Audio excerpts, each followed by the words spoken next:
a couple of the issues that these parents brought to our attention that they were concerned about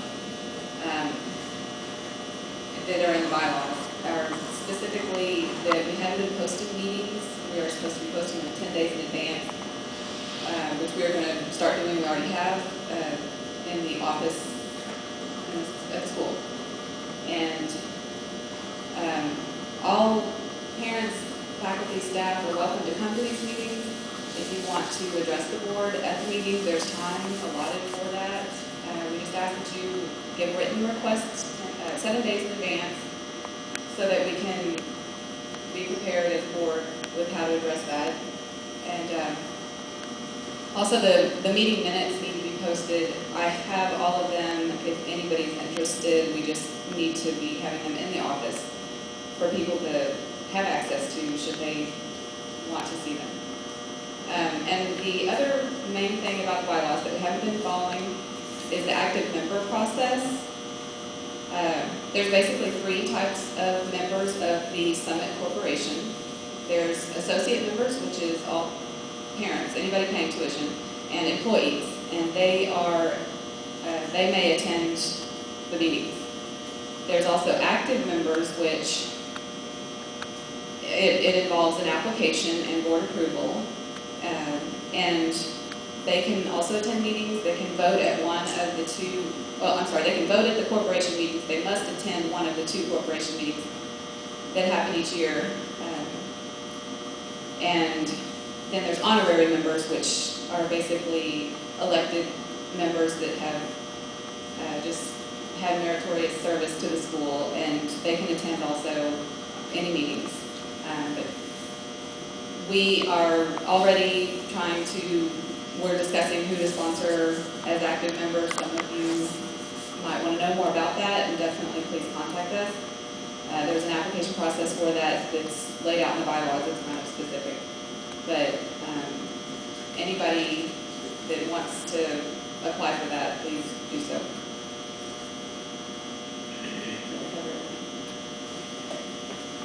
Well, there was actually one more thing that was a concern of some of those parents, that the board was handpicked by Derek or staffed by Derek, by his chosen people.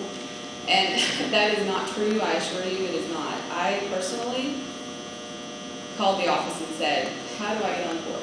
So nobody contacted me and said, you want to be on the board. And there is an application process. We have all filled out applications. So it wasn't just a, hey, come on and be on the board type situation. And this is a great group of people that I just am amazed at. The board elects new board members. And so Derek did not have a vote in any of that, if anybody's concerned about that. He can make recommendations, which he did, but it's the board that votes. Just a little bit more on that. Yes, sir. Sir, for the questions, could you repeat them since we don't have microphones and people on this side of the room can't hear the questions? Absolutely. I think her question was who votes on board members? Yeah. That y'all were. Who votes on board members? Okay. So I was just curious who is voting y'all on? Yeah. A lot of us don't even know. Well, we have some of y'all, but Right. there's a lot of you that I think a lot of us don't even know until just recently, as far as like you said. And so, I mean, who is voting who on, and how is this whole process? Right. Current board members vote on new board members. So, and just a little bit more on this. And so, Tanya did a great job. But I've been around for a couple of years. When we started this year, it was myself, Bart Daniels, Paul, Diane, and Harold, and that's what we were, and Chris. That's what we were down to. The bylaws call for, Chris, help me out, 8, 9? So, yeah. And so, and you're supposed to select board members from active members. That's one of the main reasons you have active members, because part of the reason you do that is so that you're recruiting future new board members. Now, not all active members would necessarily become a board member, but they come to the meetings, they're on committees, But technically, you're supposed to be an active member before you're a board member. Well, we didn't have any active members besides people who are already board members. So, you know, I threw some names in the hat, and Derek threw some names in the hat, and, you know, part of trying to come within the bylaws was to get up to that number that we needed. So now there's 8 of us, I believe. So, 9 of us. So. Yes, sir. What's the term for board member? Yeah, that's a good question. That's another area where we haven't complied with the bylaws. So there's various terms. It's kind of complicated, but if you look at the bylaws, there's 2-year terms and 3-year terms.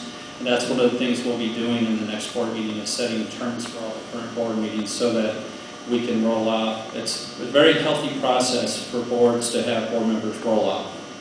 And so I'm a really bad example. I've been on the board since, I don't even know, 2000. Harold, two guys that need to get off. Gladly get off. I'm sure you. We've been doing some heavy lifting for a while. So Harold and I need to roll up the board. So there is that honorary board member where you can be a board member. You can't vote on anything, but you can still attend the board meetings, and you know the board seeks advice and such like that. So it might be a good place for you to go.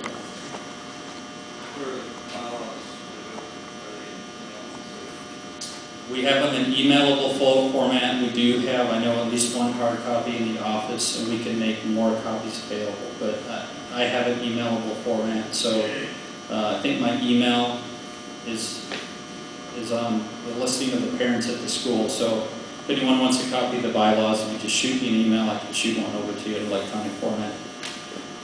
Were any of the issues that the parents brought to the board not related to the board or the board process? What was disclosed were how the board members were selected, the process, the bylaws.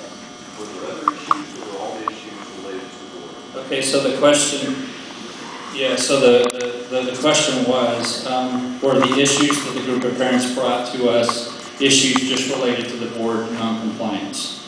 And no, there were some issues about Derek's management style, nothing scandalous or nothing, no smoking gun or anything like that. It was more related to his management style or lack of management style and such like that. So those were probably the 2 main themes of the night, was the board's not a valid board, you guys don't operate within the bylaws, and we're not happy with some of the things Derek's doing in his management style.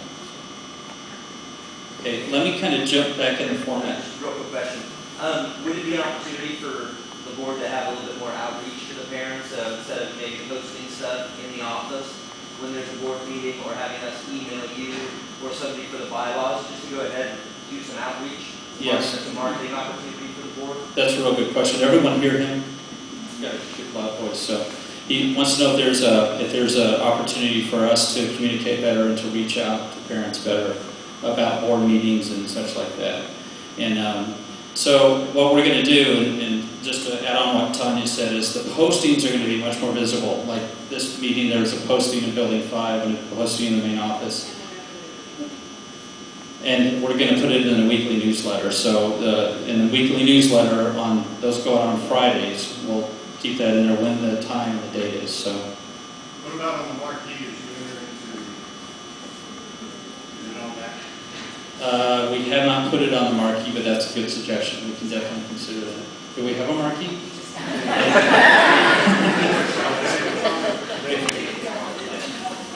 Are you kidding me?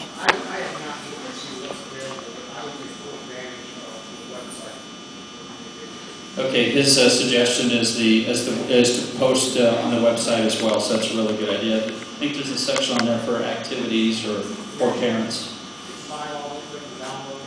It's a good idea. So we're going to take every measure so that if you're even close to something, you're going to know when the board meetings are and such like that. Can you post as well visits to the meetings on the website as well, so that we have access? We work a lot, so we keep Yes. time, so can we download those? Yes, we'll post the meetings up as well electronically and in the buildings.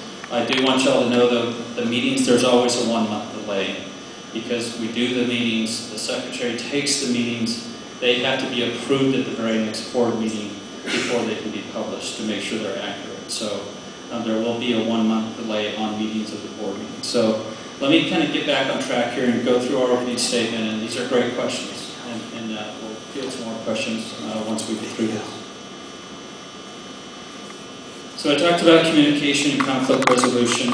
Tanya talked about some of the main points that the board's missing when it comes to the bylaws. And we are immediately coming into compliance with every single facet of the bylaws. We already have in the last couple of weeks, and trust me, our attention has been had, and there is no greater priority right now for the board than to do that. So we're there.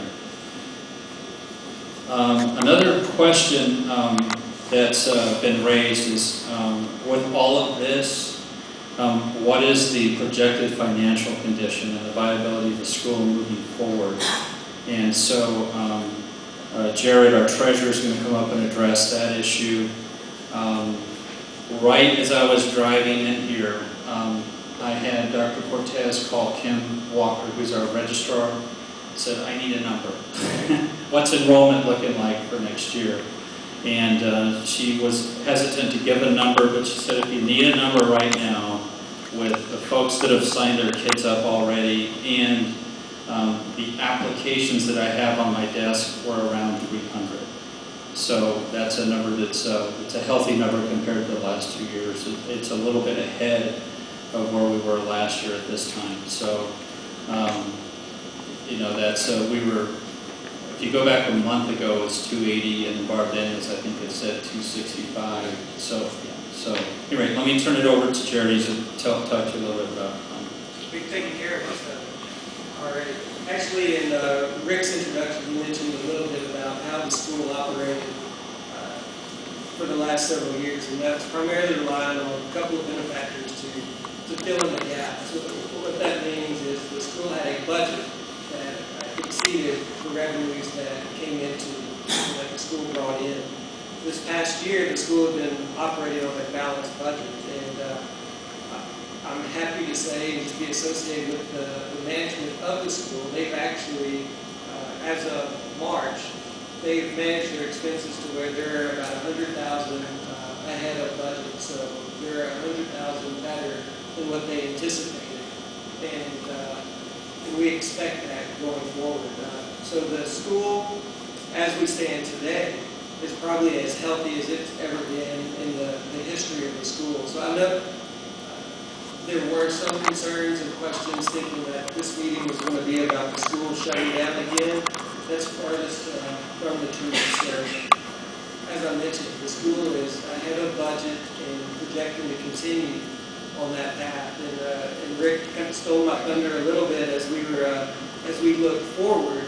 There's a lot of concerns about the tuition increase and just where the school will go. And obviously projections are projections. So assuming that not, the half the school decides to not come back, as Rick mentioned, we're already at 300, which is well ahead of where the schools at this time last year. So I think that's excellent news, and being able to take that kind of as a sign of what God has in store for the school. And so we have not finalized the budget for next year, but we will be in the process of doing that here relatively in short order. And as these numbers firm up, we will essentially approve another balanced budget going forward. Okay. Sure. What's the, is there any plan for the Leander campus? Can we disclose this? I would say yes, there's a plan for the Leander campus, but can it be disclosed at this time? No, because that is constantly, it changes on some outside factors. So I wish I could give you more details at this point. If you'd like to buy it. It's up for sale, huh?